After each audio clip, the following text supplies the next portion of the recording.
Welcome back, everyone, to Pontos Fathom Hobbies.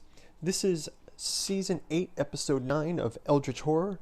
We're wrapping up playing the Dreamlands, but I thought I'd do a special post-game because, I feel like this game is a real interesting one, and I kind of almost want to play another version of it. I mean, it seems like if we could get to Hypnos Awakening, each investigator moves to the nearest space on the Dreamland sideboard.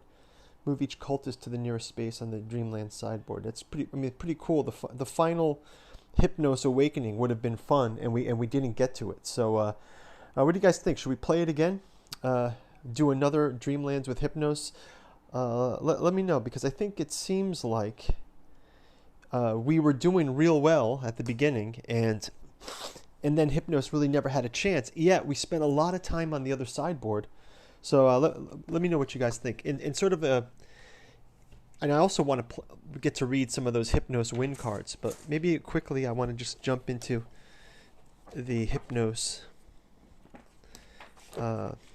We read from Lovecraft, Salafeus, and from the Dream Quest of Unknown Kadath. But if we read Hypnos, that might be a good fitting end to Hypnos is on 206.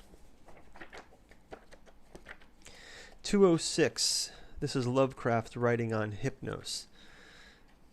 It says, and if we kind of go into this, it says, apropos, he was written just prior to Lovecraft's first visit to New York in 1922, and Hypnos develops a theme already evident in Beyond the Wall of Sleep, that dreams provide access to other realms beyond the mundane world. So then he has this quote from Baudelaire. It says, apropos of sleep, that sinister adventure of all of our nights, we may say that men go to bed daily with an audacity that would be incomprehensible if we did not know it is the result of ignorance of the danger. May the merciful gods, if indeed there be such, guard those hours when no power of the will or drug that the cunning of man devises can keep me from the chasms of sleep. Death is merciful, for there's no return therefrom. Fool I was to plunge with such unsanctioned frenzy into mysteries no man was meant to penetrate. Fool or god that he was, my only friend. We met, I recall, on a railway station, where he was at the center of a crowd of vulgar curios. He was unconscious, having fallen kind of convulsions. So he meets this guy at the train station.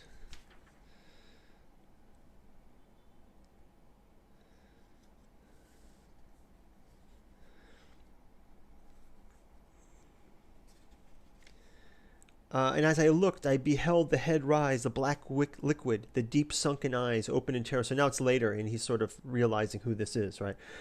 As I looked, I beheld the head rise, the black liquid, the deep sunken eyes open in terror, and the thin, shadowed lips part as if for a scream too frightful to be uttered. There dwelt in that ghastly, inflexible face, as it shone bodiless, luminous, and rejuvenated in the blackness, more of stark, teeming, brain-shattering fear than all the rest of heaven and earth has ever revealed to me.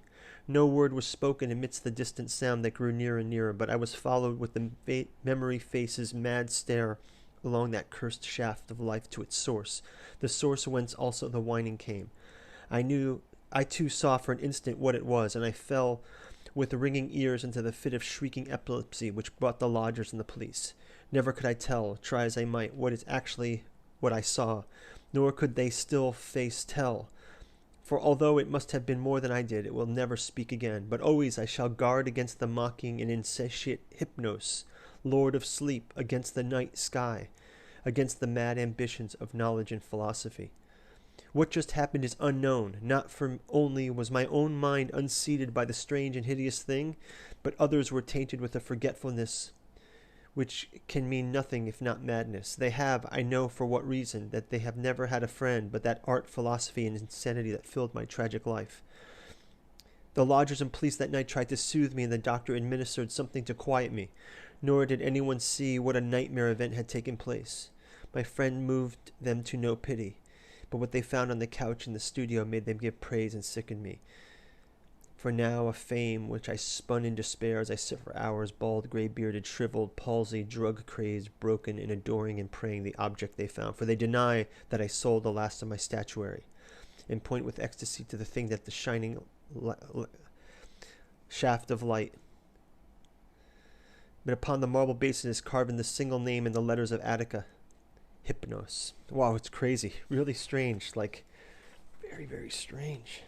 What a strange story. Yeah, definitely would like to, jump back into Hypnos again.